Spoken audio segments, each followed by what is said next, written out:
Hello everyone and welcome back to my channel and welcome to my vlog of Sunrise on the Reaping by Suzanne Collins. Before I jump into the vlog, I just wanted to be perfectly clear that this is going to be a spoiler-filled vlog. There's no way that I can not share my live reactions and kind of talk about my feelings as I go through this book. I have a feeling I'm going to have a lot of them because, like a lot of people, we wanted this story. And I used to watch fan-made videos. I will actually link my favorite video down below. That it was a fan-made video of Haymitch's Quarter Quell with the knowledge we knew from the original series. But anyway, I love The Hunger Games. This is gonna be no secret. It's one of my favorite series of all time, but I truly feel like Suzanne Collins is just a genius. So I can't not spoil things. So if you're seeing this video and you want to stick around and watch my journey as I read this, then I hope you have a great time. There's a good chance that by the time I get this video out, most people will have read this already. So I think it'll be safe here, but I wanted to put that in. So here we go. Hi, I'm starting. It's Friday the 21st. My copy didn't come till yesterday. I did pre-order it, but you know, I should have just went to the store, but I work late on Tuesdays. Anyway, long story short, I have it. I'm starting it later than other people, but I'm starting it and I hope to finish this weekend. So let's dive in to The Hunger Games once again.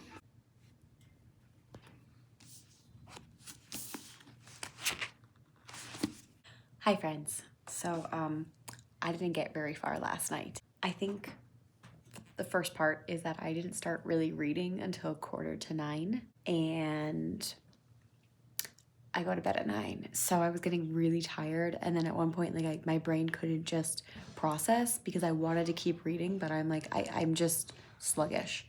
So I didn't continue reading. Shocker, kind of, because my brain was just done. And then I really wanted to sit and enjoy it, but I also had to clean my house today. So I spent the entire morning cleaning, and then I took a nice bath, got a little bit of my YouTube craving out of the way, watched some Books and Lala, watched a few video essay things, and now I'm here. It's noon. I got dinner last night at Applebee's, and as you could tell, I didn't eat it.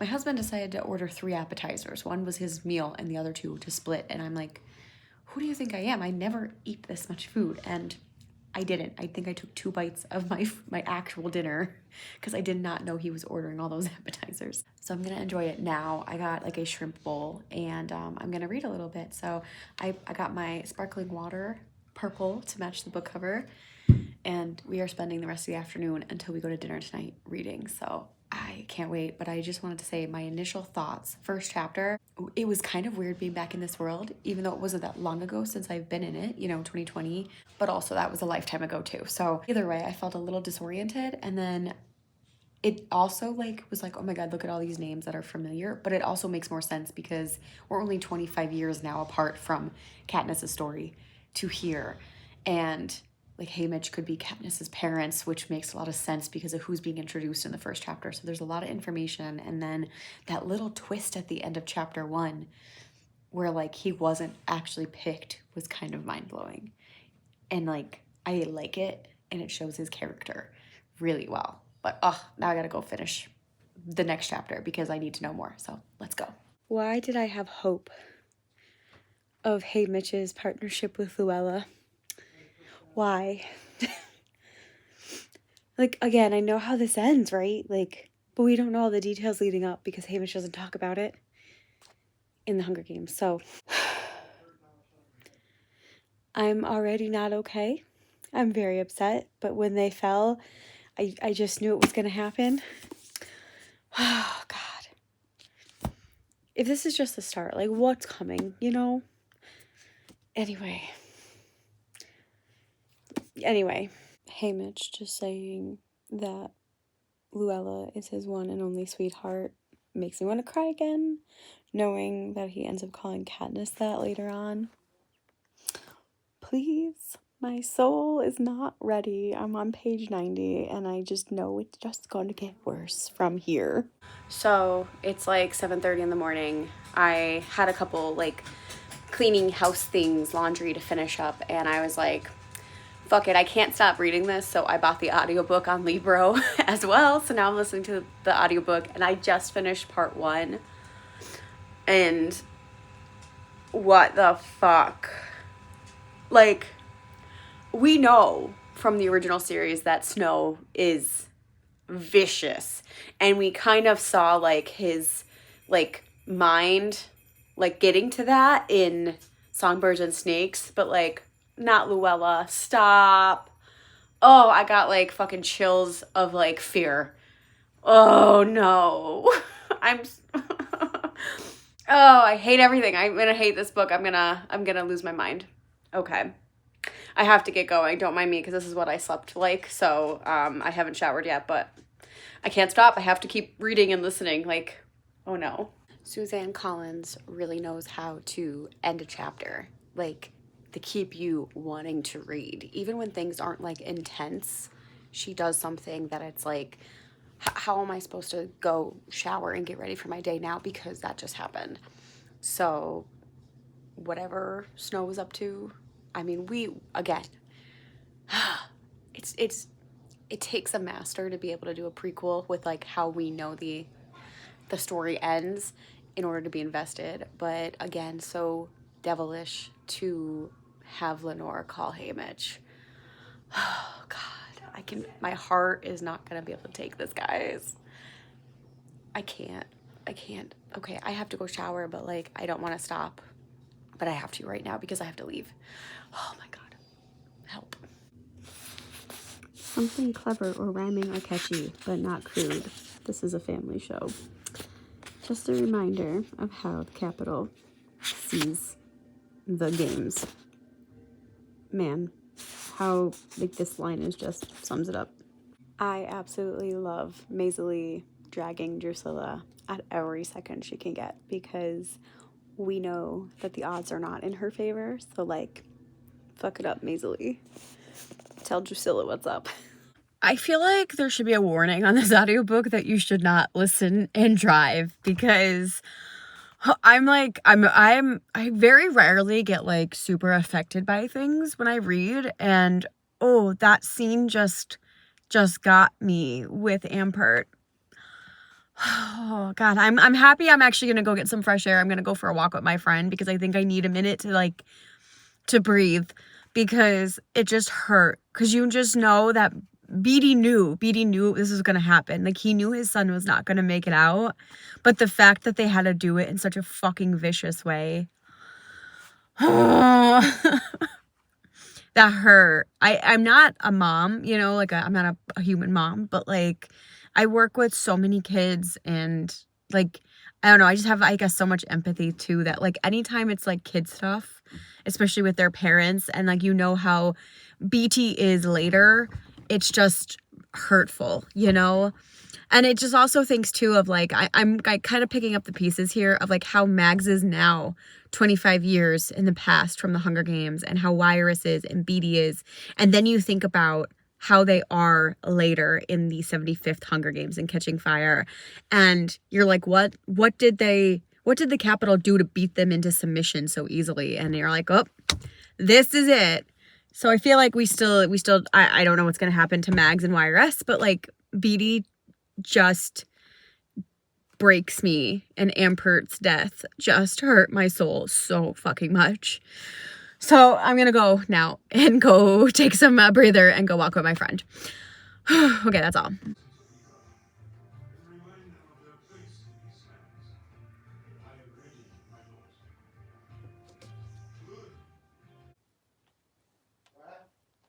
Yeah? Dying a little inside.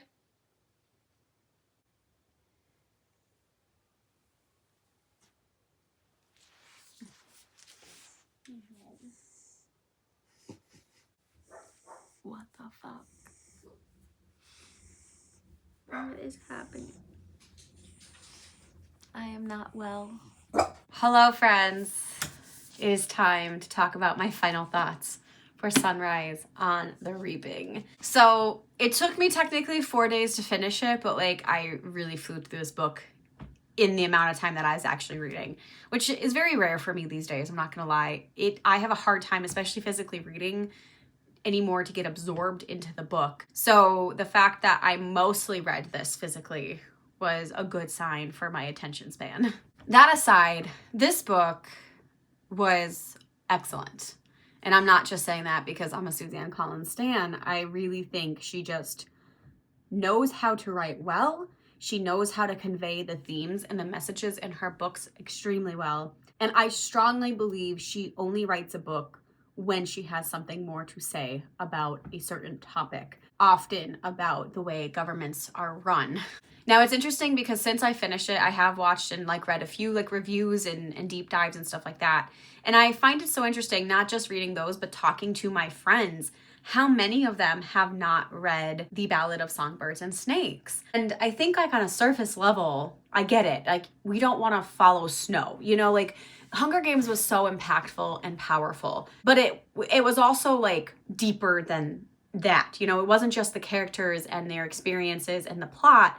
There was so many messages in that original trilogy, between trauma and how war affects people and how change is made and sometimes sacrifices are made. And there's so many good themes.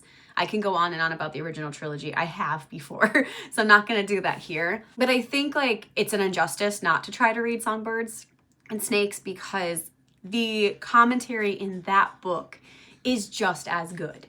It is different, and we are following a villain, and I think that's why a lot of people shrugged it off, because they're I didn't want a Snow book. I don't want to like him. That's not the point of the book, I will say, if you haven't read it. He's not a likable character, and you don't like him, but it is interesting to be in his head and see how he became who he is later in life. But the commentary on the government controlling people and how to beat people into submission and how to basically try to have a dictatorship. That is what that book is about, and it was excellent. So I think naturally people are going to gravitate towards this more because it's a familiar character. So in that regard, I get why people would be excited for this. And again, you can read this without going into the layers and the depth of what this means as a political statement and enjoy the book, as heartbreaking as it is. But I also think both books are valid and what they are trying to talk about. So I'll talk about the theme at the end here, but I do want to say that I think the theme is so well done, which is about how propaganda is utilized and weaponized, and how all propaganda, no matter whose side it's on, are lies, because propaganda is meant to invoke something in you, and we're supposed to follow it, So anyway, I'll talk about that a little bit more. But what I will say is that this story is predictable. From the start to the end, you know exactly what's going to happen. And I think that shouldn't deter your reading because it's a well-done prequel. I can make comparisons to the first season of The House of the Dragon. That season was so well done. And as a prequel, I think a lot of people weren't excited for it because we're we already know where we got to. But because it did things so well and it made you care about the characters, you're watching it hoping things will change. And I think I had the same experience reading this book, knowing what the outcome is going to be, not knowing how we're going to get there, and hoping still that it's going to change somehow. So, spoiler alert, it does not. It's still the same exact story that we expect in the Hunger Games trilogy. But I still think Suzanne Collins makes you really care about these characters. And given that it's a shorter book, it's under 400 pages, the fact that I actually felt things for these tributes that had sometimes only a few pages discussed really just attests to her ability to drag you in and be you should really care about what's going on in the world. And it worked. It worked very well in that way. So I loved the new introduction of all the characters, despite how heartbreaking they were to know that they weren't gonna last. I think this was really well done, where this book is not a fan service book. I think it worked in the context of Haymitch's short story to talk about the propaganda machine, but we could have done this technically with anybody. So I think the only fan service could be potentially is that she focused on Haymitch. But I don't really think at the end of the day this is fan service at all, because when we're thinking about the prequel, Songbirds and Snakes, that is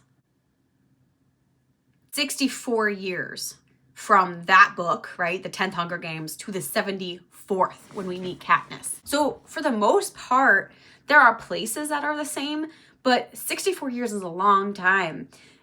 At the point where in the trilogy, Snow is old and he's dying, right? He wasn't going to last much longer anyway. But at the 10th Hunger Games, like the world is so different, and they worked their propaganda to erase things from history.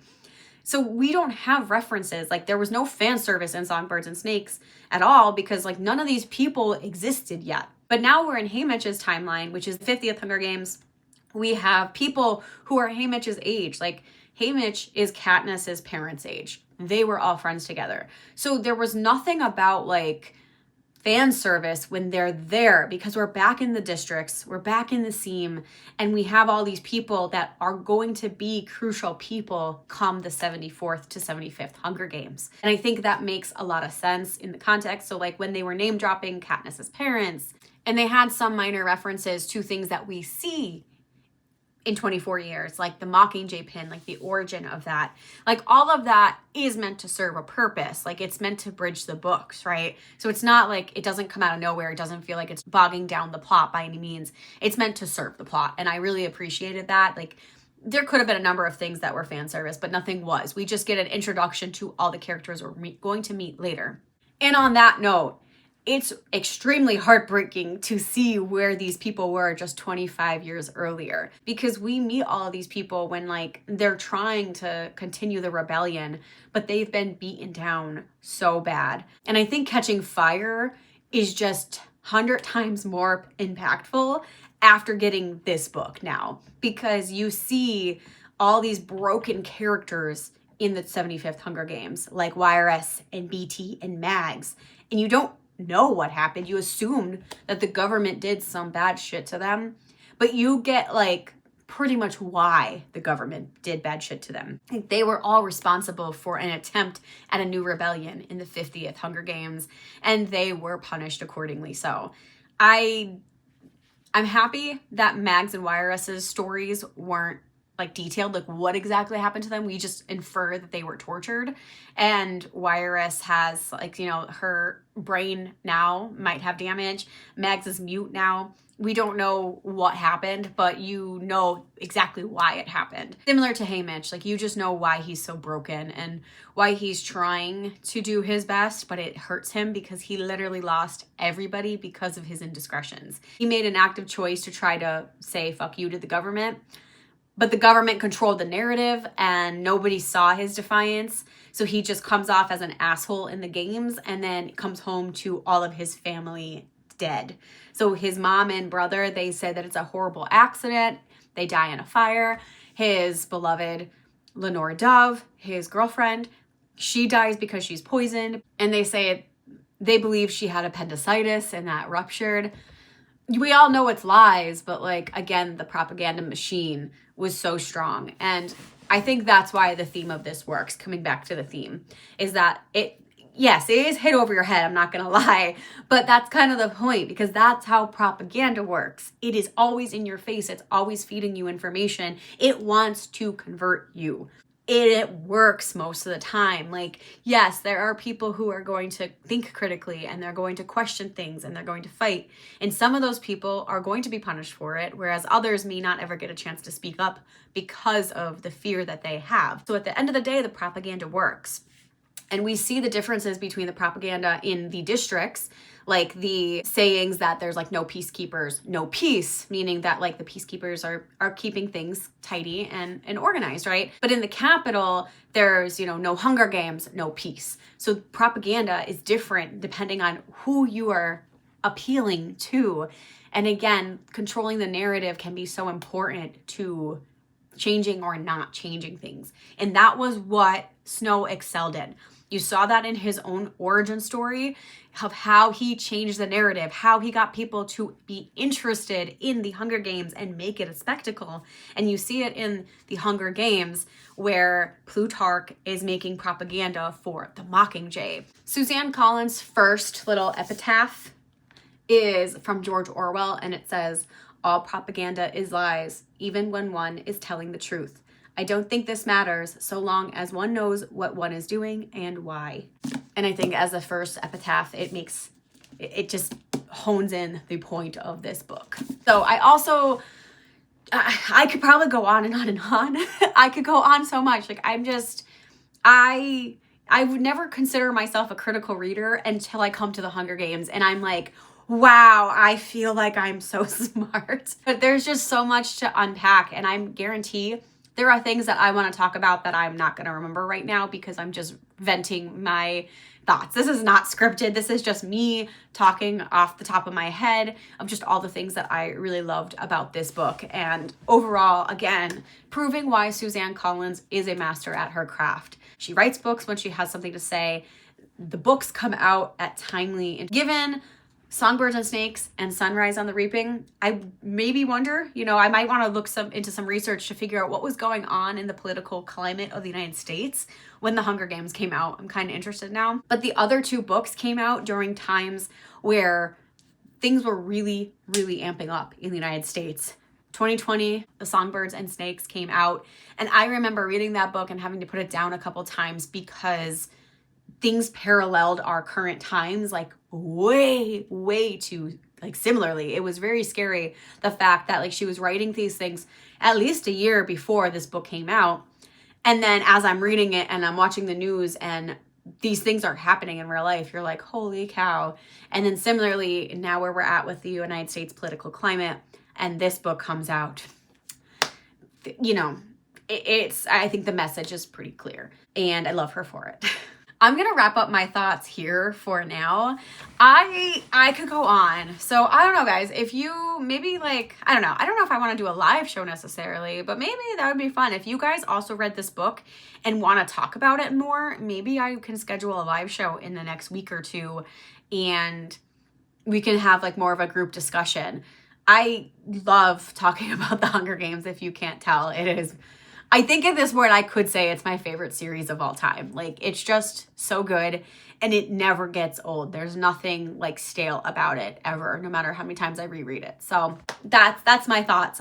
I think I'm going to end this video here before I go into more tangents that are going to make this video longer. But yeah, needless to say, I loved it. It's a 5 out of 5 for me.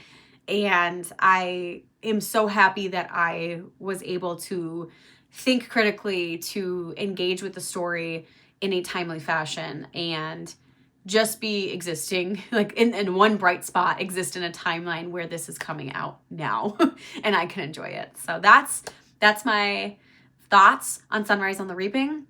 Let me know if you guys read it, what your thoughts were, and if you felt the same or if you felt a different way. Let me know down in the comments below. And if you just got to this ending and you don't have a lot to say, leave me a little snake emoji down in the comments. And until next time, guys, happy reading, happy Hunger Games. Bye.